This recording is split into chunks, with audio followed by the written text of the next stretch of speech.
Okay, welcome to All Classic Car now. Today I'm off over to the RAF Museum at Cosford, just off the M54. I need to pick up a few bits and pieces, so I thought while I'm down there I'd just do a quick video on some of the road vehicles, lorries, etc. that are on display down there. There are usually several dotted amongst the various hangars and the many aeroplanes that are down there. So I thought just have a quick scoot round, have a look at the aircraft and see what cars, lorries and other interesting vehicles we can spot down at Cosford.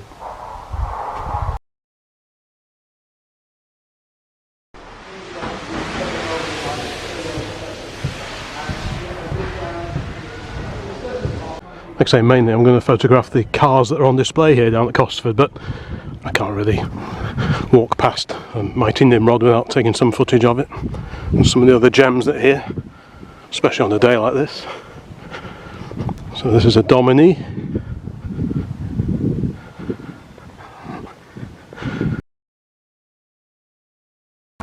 Hawker Siddeley Nimrod, which was withdrawn from service a few years ago. And there's a Neptune submarine hunter.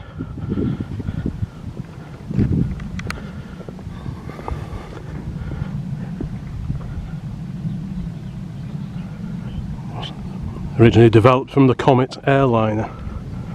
Fantastic. Right, let's go and find one of the hangars, see where we're allowed in. Looks like the Catalina's having a bit of a paint job as well.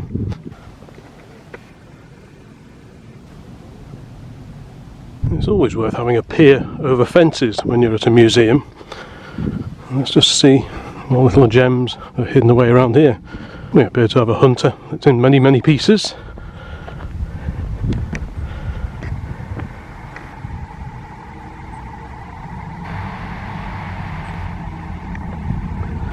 An interesting old tug of some sort, Royal Air Force.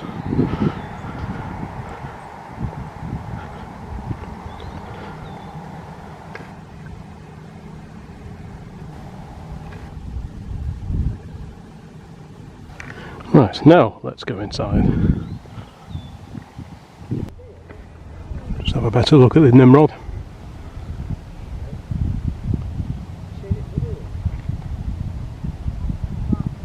This first hangar is where all the experimental aircraft are, and this is the Bristol 188. Stainless steel, which makes it quite unusual.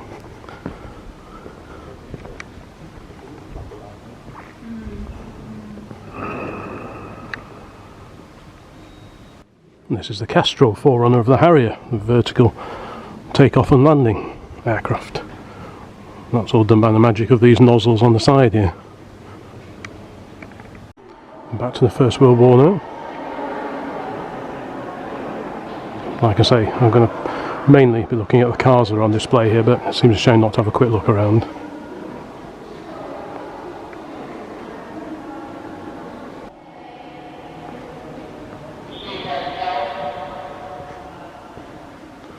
The Focke-Wulf 190.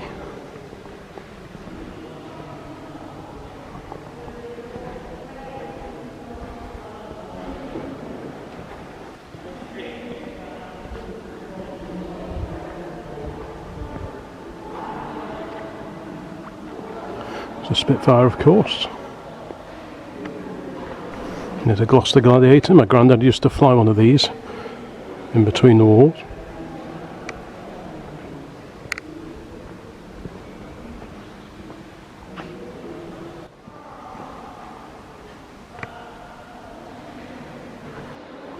Next up the Hurricane and the Messerschmitt Bf 109, which is alongside the Focke-Wulf 190.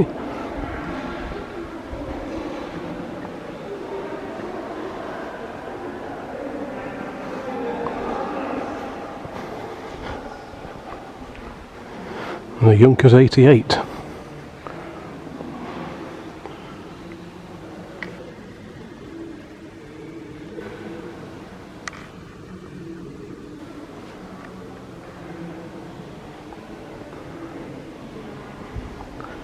The Bolton Paul Defiant. This was a recent restoration project here at the RAF Museum.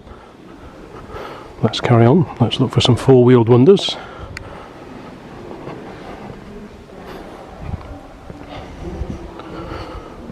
This is a Messerschmitt 410A.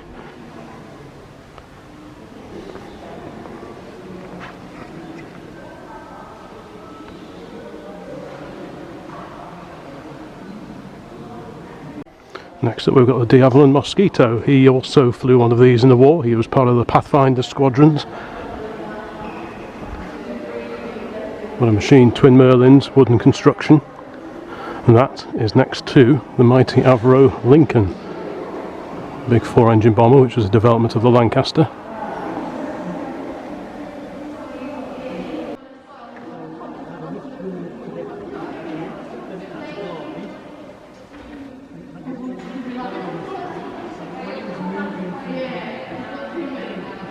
And there's a German plane that could have changed the whole course of the war, the Messerschmitt Me-262, the twin jet fighter aircraft which came into service towards the end of World War II.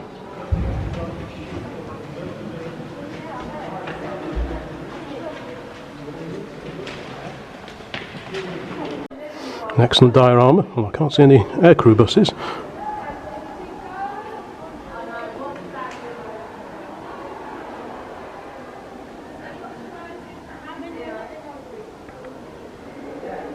Probably one of the most moving displays is actually the mascots that some of the aircrew used to take with them out on fighter and bomber missions.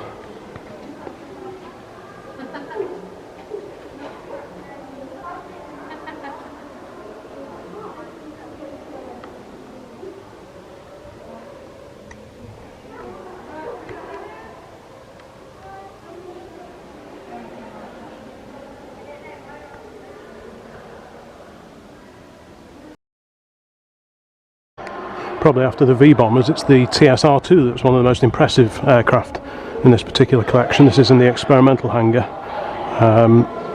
Sadly, the programme was cancelled due to defence cuts by the then Labour government, bless them, and fortunately this one escaped the axe because it was due to be chopped up, but it didn't happen, fortunately.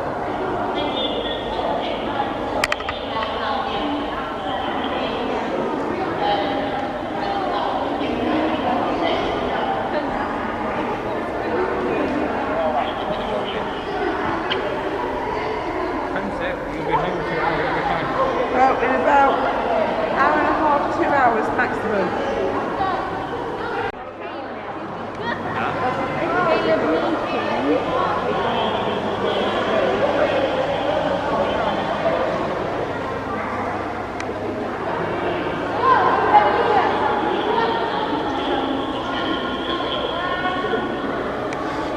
Here we've got a Gloucester Meteor with the experimental prone position for the pilot.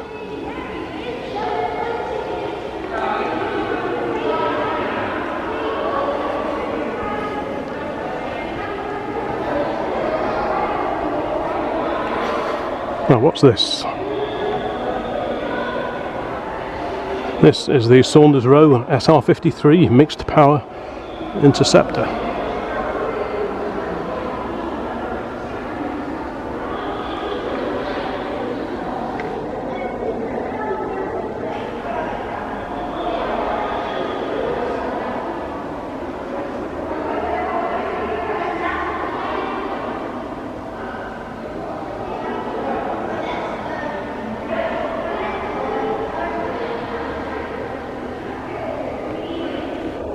Don't forget you can always pause the video if you want to read any of these information boards.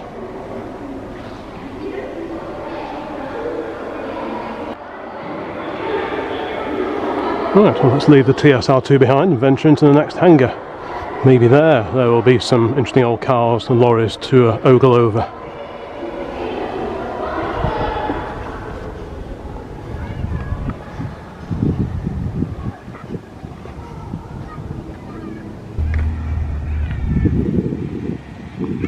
Someone's driving around in an MGB.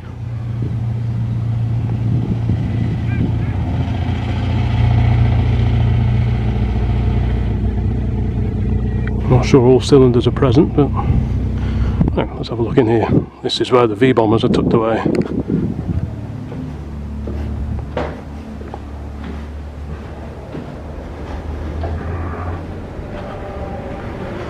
And I think this is the only place in the world where you can see all three V-bombers together.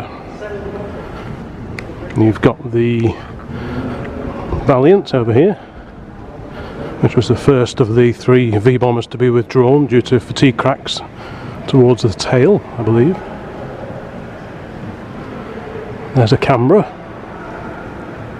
up in the headlands.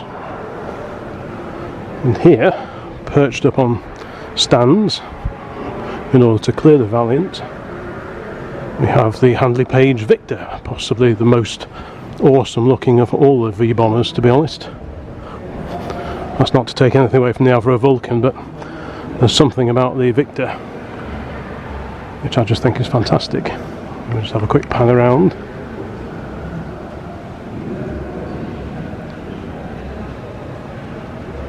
Right, I think we have to walk this way according to all the little signs on the floor, so I guess we should do that, because that is what we have to do. At least we're able to come here at all, I suppose. We should be grateful for small mercies. Right, so that's the Valiant.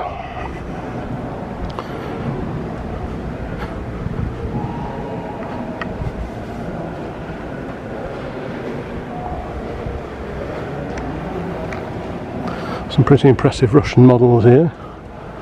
That's the Bear up there.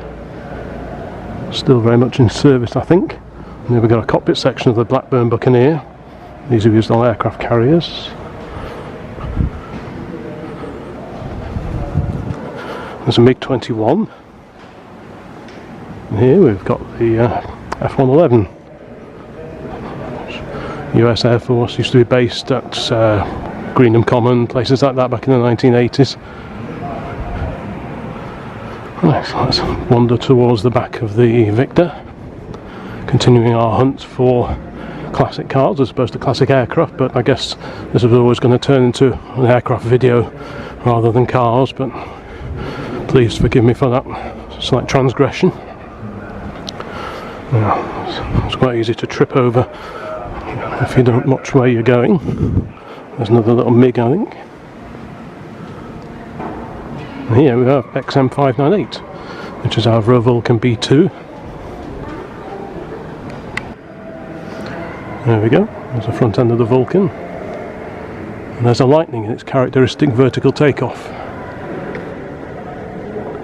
As in taking off vertically, as opposed to Harrier vertical takeoff and landing.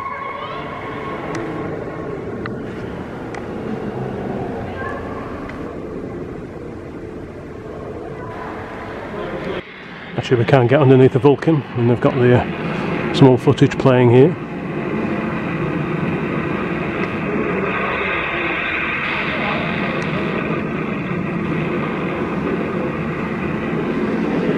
A fantastic bit of kit, and it also allows us to have another look at the Victor.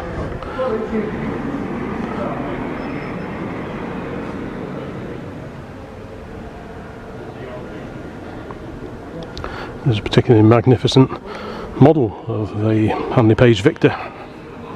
Not sure if this is a flying model or if it was an old factory model. Someone will know, but I don't. Either way, it's a fantastic thing.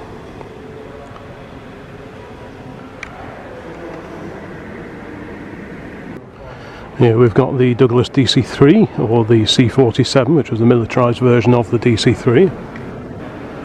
And up on this vantage point we're looking down on an Avro York, which was a development of the Lancaster just after the war. And over there we've got the Gloucester Javelin.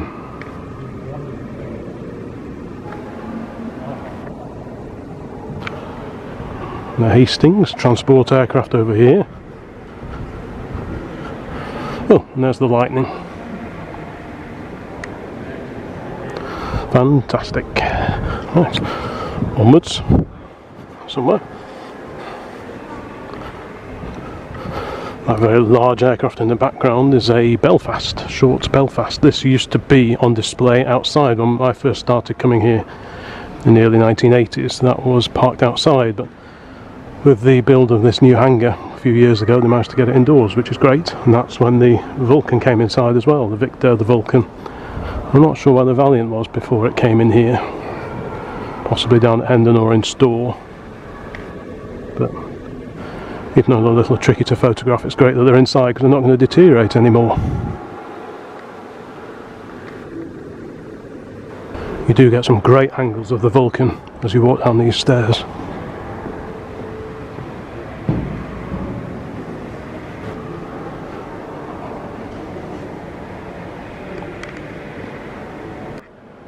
There's a close-up of the Avro York's cockpit. Now we're underneath the Dakota. Well, there we go, here's a bit of vehicle content. Thanks for sticking with me. This is the old Bedford Green Goddess, as it was called, the military fire service vehicle, AFS, Auxiliary Fire Service. These were in store for many years until not that long ago, given that the design is actually 1950s Bedford. So a quick peek inside. There's still quite a few of these around.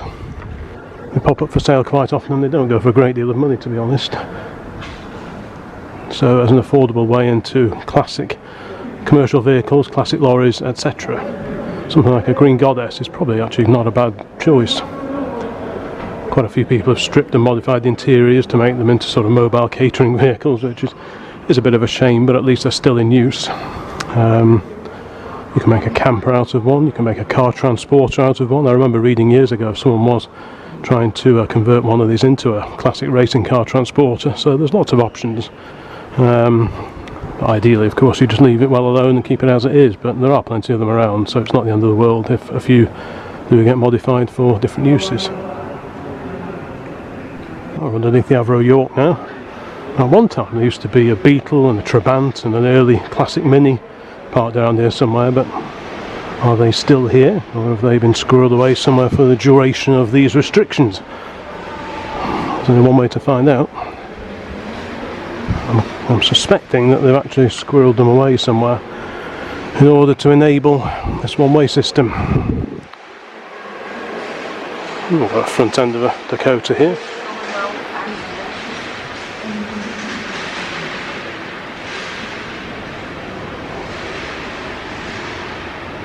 In really nice restored condition.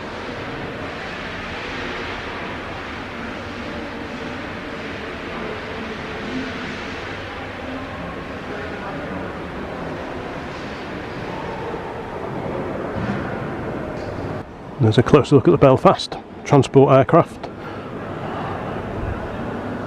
now at rest.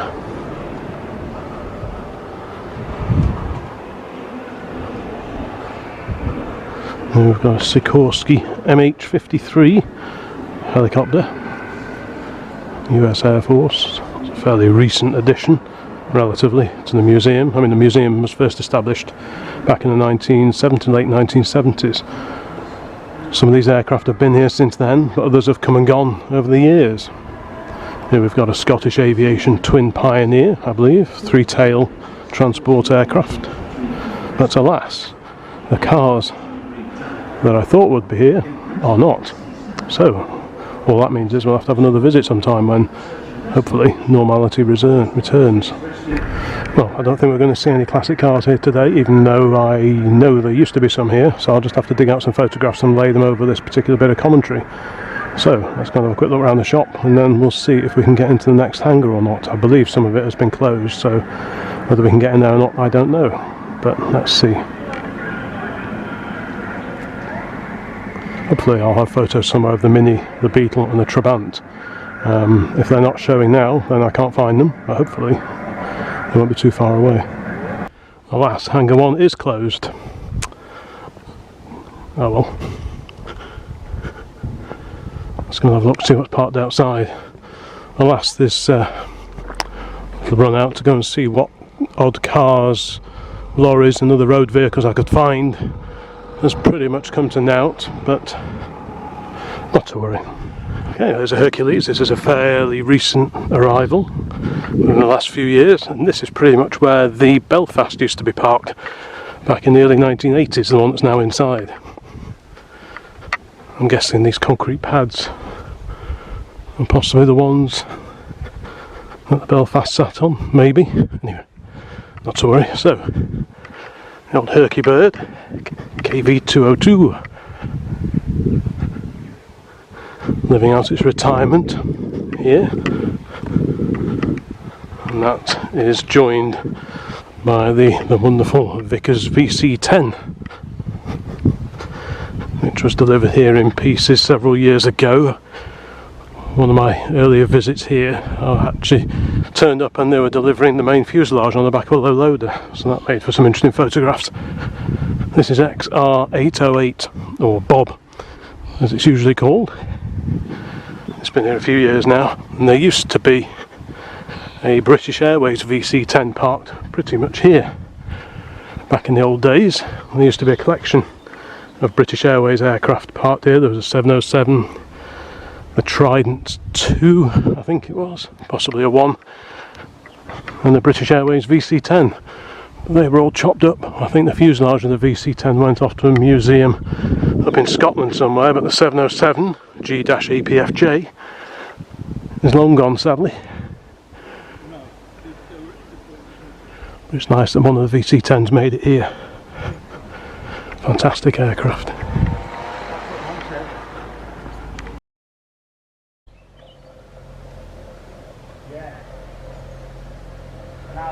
Yeah, it's great that one of these VC-10s made it here. Back where the BA aircraft, the G-ARVM, used to sit for so many years.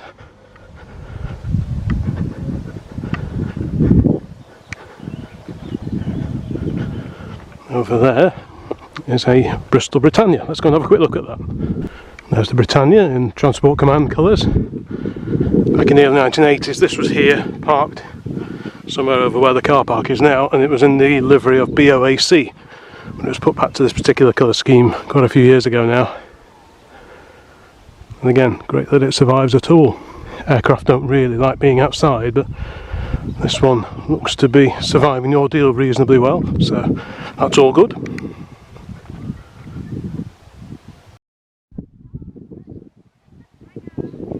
This trip out to Cosford wasn't exactly what I was planning on, given that there were no actual cars or road vehicles in the museum on display at the moment, thanks to you-know-what. So hopefully at least the snippets of aircraft that I've included in this video will be of some interest. I'm just going to stand up here, it's a bit drafty but never mind. Just have a final look around.